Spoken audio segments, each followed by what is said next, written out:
Brett, thanks so much for your time. So you commissioned a report looking at the informal credit market, and you say some starking findings there. Take us through what you found.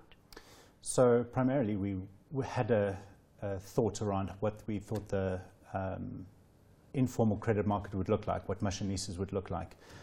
We were trying to understand how the market operated, why consumers used this market, and what happens to a consumer when they're no longer able to access the formal credit market in South Africa.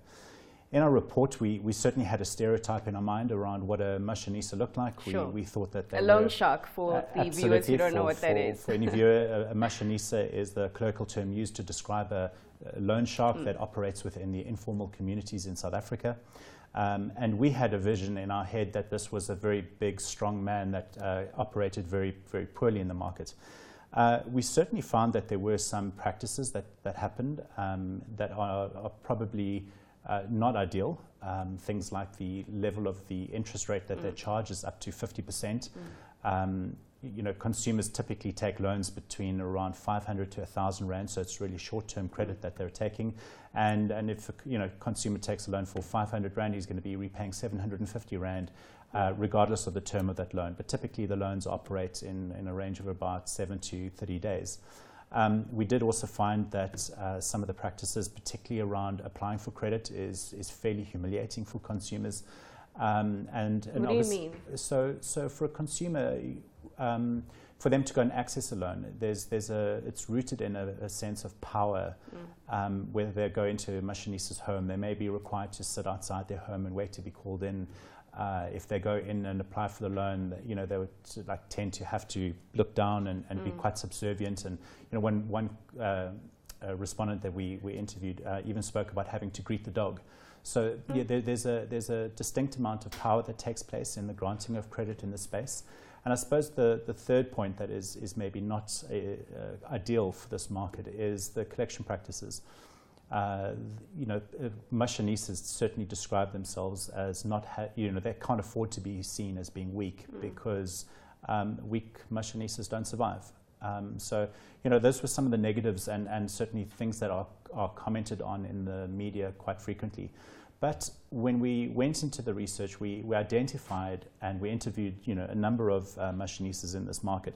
And what we found is that they are not the stereotype that you think. There isn't a clear demographic that defines what a Mashonisa looks like, and they span the age range from early 20s through to people who are retired. We found also that Mashonisas are both male and female. There's a pretty even split between that. But ultimately, I think that they give people a help that can't ordinarily access help at traditional banks. So that in our research, what we identified is that we thought that there may be a point at which people choose to use Mashonisas and not go into the formal market. And certainly what we found is that consumers are using both forms of credit and very often at the same time. So they'll use the formal and the informal market. Why? Because they can't get as much money from the formal market, so they go and add on in the informal? No, not at all, actually. The role that the Mashonisa plays for consumers in this market is that they serve to give people access to short-term cash flow bridging that they need until the next payday. And one of the key advantages of the Mashonisa market is that the need is fulfilled almost instantaneously. So the access to this form of credit is very, very easy. Very often people will walk across the road to go and see the Mashonisa.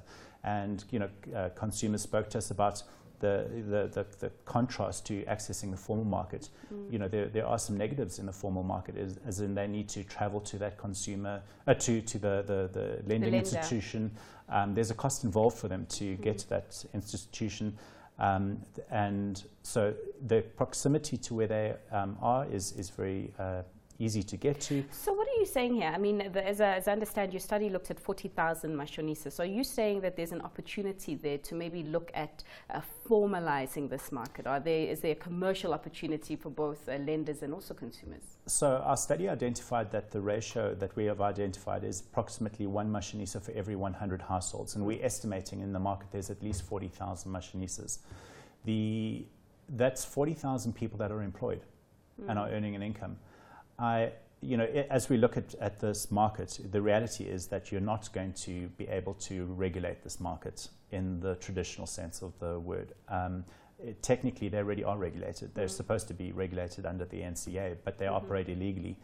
I think that what we need to be thinking about is potentially a different model that bridges the formal and informal market together to be able to find a way that can enhance this market potentially. Because there are a number of really good positive points that that consumers like about using Mashonisas.